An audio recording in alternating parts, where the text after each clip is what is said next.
Olá, hoje eu quero começar a falar sobre o pluralismo. No pluralismo, a verdade, sem dúvida, é a primeira vítima fatal. Como a verdade, caso exista, é plural, dentro desta perspectiva, todas as coisas são possíveis, considerando que há uma diversidade do real ou mesmo da falta de sentido. Ou seja, ou você parte do princípio que há diversidades dentro do real, ou que falta sentido àquilo que se configura como real. Há coisas diferentes dentro dessa perspectiva, mas não coisas excludentes. O pluralismo, que é bastante simpático, né, uma posição bastante simpática, tende a acalmar a nossa consciência e nos contentarmos com ideias diferentes, mas que podem muito bem conviverem pacificamente dentro do nosso universo de valores. Então, deste modo, seguindo esse tipo de raciocínio, alguns princípios da lógica formal eles são meramente ignorados, tais como um dos princípios fundamentais da lógica é o seguinte, é o princípio de identidade. O que significa isso? O princípio de identidade é aquele, perdoe-me, que afirma que o que é. Ou seja, tudo é idêntico ao que se já pensou, é necessariamente verdadeiro. Ou seja, há uma identidade entre o conceito e a coisa. Se o conceito não se identificar com a coisa, o conceito está errado, porque toda proposição é equivalente a ela mesma, ou ainda todo objeto é idêntico a si mesmo. Este princípio, ele costumeiramente é resumido na expressão A é A. O que significa isso? Significa que uma ideia ou conceito é igual a ele mesmo, pelo menos no momento em que está reafirmando este pensamento. Todo sujeito é predicado de si mesmo. Caso contrário, teríamos uma tautologia se disséssemos, por exemplo, que São Paulo é São Paulo. Ao afirmarmos, por exemplo, que Lutero foi o marco fundamental da Reforma Protestante, expressamos um atributo de Lutero que cabe totalmente, havendo por isso uma identidade. Então, este princípio já era conhecido de John Locke no século XVII e XVIII, e ele foi colocado por Leibniz no século XVIII da seguinte forma, abre aspas, as verdades primitivas da razão são aquelas que dão um nome geral de idênticas, pois parecem não fazer outra coisa que repetir a mesma coisa sem nos ensinar nada de novo. Podemos ser afirmativos ou negativos. As afirmativas são como as que seguem. Cada coisa é aquilo que é. E enquanto os exemplos, se quiser, A é A, B é B. Eu serei o que serei, escrevi o que escrevi. Ou seja, o conceito se adequa perfeitamente à coisa. Kant, no século XVIII, já no final do século XVIII, ele resumiu isso. Existem dois princípios absolutamente primeiros de todas as verdades. Um para as verdades afirmativas. Tudo aquilo que é. E outro para as verdades negativas. Tudo que não é, não é. Ambos são geralmente chamados de princípios de identidade. Bom, então o princípio de identidade identifica a coisa com o conceito.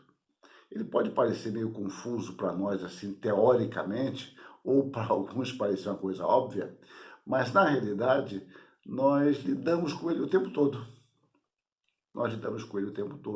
E é por isso que nós podemos, por exemplo, no supermercado, no caixa, indagarmos se aquele valor cobrado é o que estava marcado no produto, que estava lá, se o tomate está custando aquele valor mesmo, porque o que nós vimos lá não bate. E você não vai admitir, não, a verdade é plural, lá é um valor, aqui é outro. Não, o que está lá deve ser cobrado no caixa. Alguém pode ir lá conferir se aquele valor é mesmo, ou se você pegou um tomate diferente, né? Era um outro tomate, ou era um outro tipo de batata, ou de mexerica, pronto, tem mexerica, tangerina, polcã, você pegou a mais cara e pensou na mais barata. Aí vai falar, não, olha, aqui você pegou não é essa. Esse valor, de fato, acontece para uma outra. Não se identifica com o que você pegou. Então, esse princípio é muito comum no nosso cotidiano, só que nós não teorizamos sobre ele. Um outro princípio relacionado a esse, da lógica formal, é o princípio de contradição. Ele foi formulado por Aristóteles, que dizia que uma coisa não pode ser simultaneamente e não ser, ou literalmente, como ele diz na sua metafísica, não pode simultaneamente ser e não ser. Esse princípio que ele é decorrente do anterior, né, do princípio de identidade, ainda que Aristóteles parece não conhecer aquele. Esse princípio pode ser assim anunciado: uma coisa não pode ser e não ser ao mesmo tempo sob o mesmo aspecto, ou de duas contraditórias, uma é necessariamente falsa. Se afirmo que A é A e A não é A, uma das duas afirmações será falsa. Ou, resumindo, nenhuma proposição é verdadeira e falsa ao mesmo tempo. Aristóteles ele viu neste princípio o mais importante de todos, uma vez que para ele todos os mais se reduzem. Descartes também usou em sua argumentação, Leibniz também falou sobre isso, Kant da mesma forma falou sobre isso. Eu não quero me alongar tanto nessa parte teórica, mas é muito simples esse princípio de contradição. Uma coisa não pode ser e não ser ao mesmo tempo sob as mesmas condições. Você tem que saber que condições você está avaliando. Então, num campo muito simples aqui, eu posso falar que minha esposa está em casa e ela não está em casa. Bom, em princípio é uma contradição. Ela não pode estar e não estar ao mesmo tempo, a menos que eu afirme que está dentro de uma perspectiva e o não está sob outra perspectiva. Essas são aparentes contradições, mas não são contradições. Então eu posso dizer que fisicamente ela está em casa, mas ela não está em casa também porque ela está pensando longe, está pensando que sobremesa vai fazer para levar para a casa do casal aonde vamos almoçar hoje. Então, ela está, mas não está, mas são níveis diferentes. Fisicamente é óbvio que ela está. Nós usamos isso até com alguém que você está conversando e fala, olha, você está tão distante. Não, estou pertinho de você. Bom, distante em outro nível, ainda que estejamos presentes fisicamente. Bom, isso aí é coisa corriqueira para nós e alguém pode criar uma armadilha para nós justamente nesse tipo de argumentação.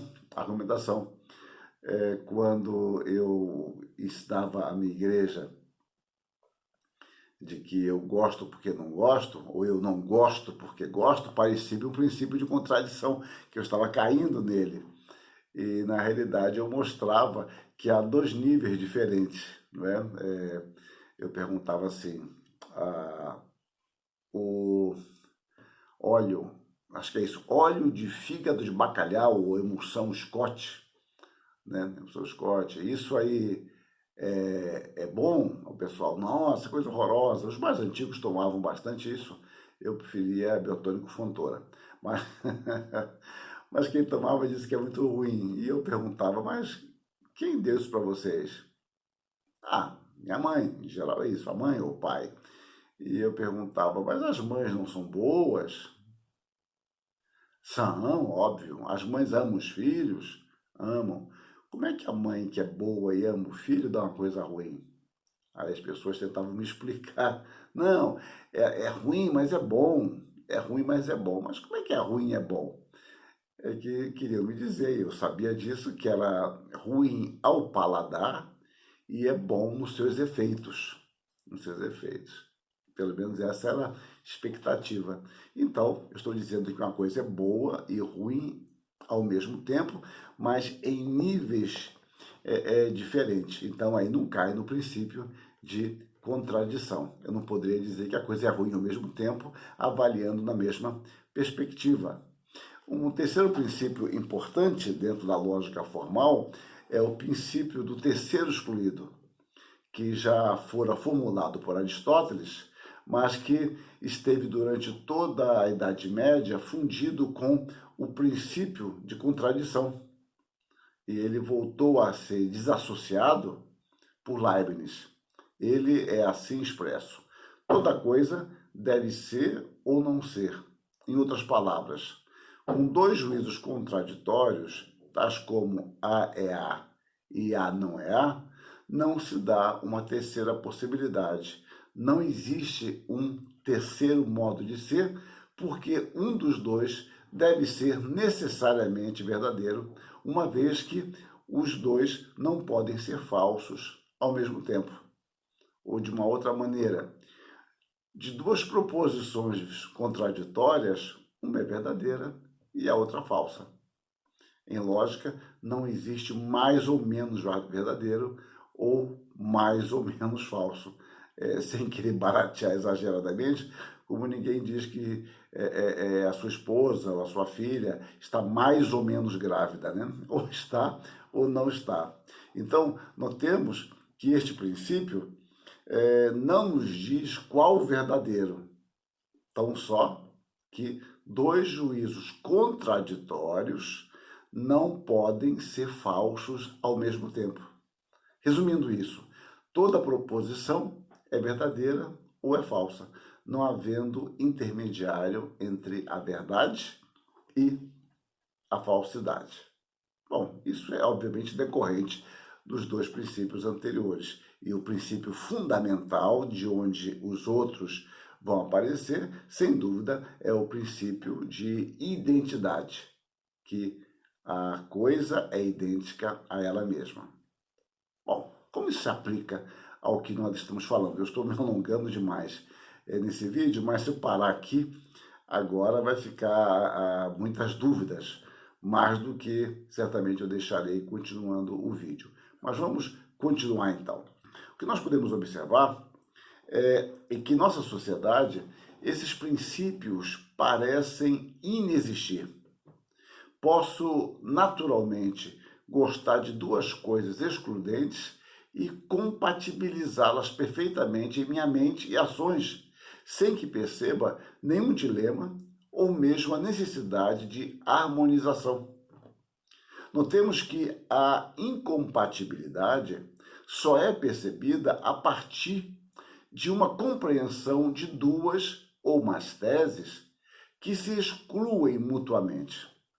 No entanto, para compreendermos isso, é necessário pensar e, sinceramente, desejar a coerência de pensamento, a coerência de valores, a coerência de comportamento.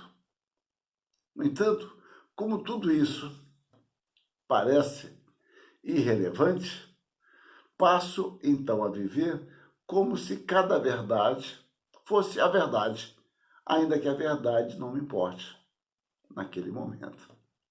No campo político e religioso, esta prática é talvez uma das mais visíveis em nosso país. Não existe incompatibilidade real, apenas circunstancial. E isso não significa que pessoas que são inimigas se tornam amigas por causa do amor, por causa do perdão. É que, na realidade, não existe inimizade. No campo político, pelo que parece, eu não entendo bem disso, mas pelo que parece, a inimizade é apenas de acordo com os interesses e a associação também. Inimigos ontem, amigos hoje, inimigos depois.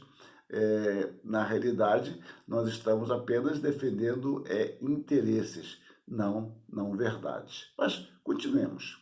É necessário que entendamos que a pluralidade de conhecimento apenas indica a finitude de nossa compreensão diante da complexidade do real. Então, a pluralidade não indica, como pode parecer à primeira vista, uma grande questão da evolução nossa. Não. Primeiramente, aponta para o fato que somos limitados. Podemos ter visões corretas, concepções fidedignas, contudo diferentes. Elas, por si só, não esgotam o objeto. São inadequadas para descrever a amplitude do real. Portanto, todas estas descrições, sem dúvida, podem ser úteis. Contudo, a variedade de explicações não significa a acomodação de pontos excludentes. No entanto, o pressuposto básico do pluralismo é a falta de absolutos.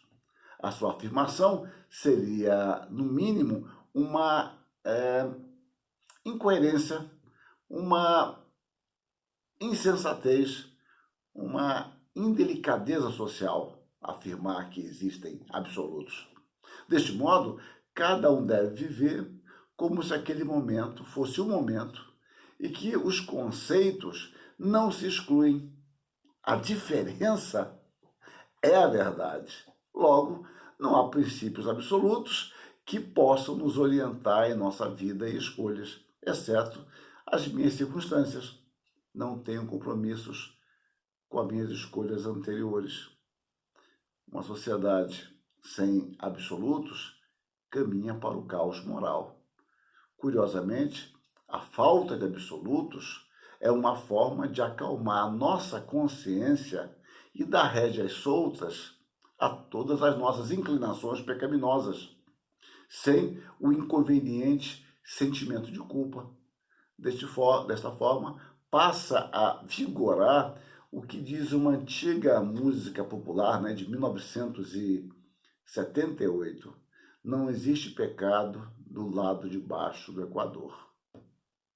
Se não existe pecado, nós estamos em paz. Agora, por que não existe pecado nesta letra e música de Chico Buarque e Rui Guerra, né? O nome da música era Não Existe Pecado ao Sul do Equador, esse é o nome dela. Por que não existe pecado? Porque não há lei. Onde não há lei, não há pecado. Não há lei, não há pecado, então nós estamos em paz. Não precisamos fazer escolhas excludentes. Não existe exclusão.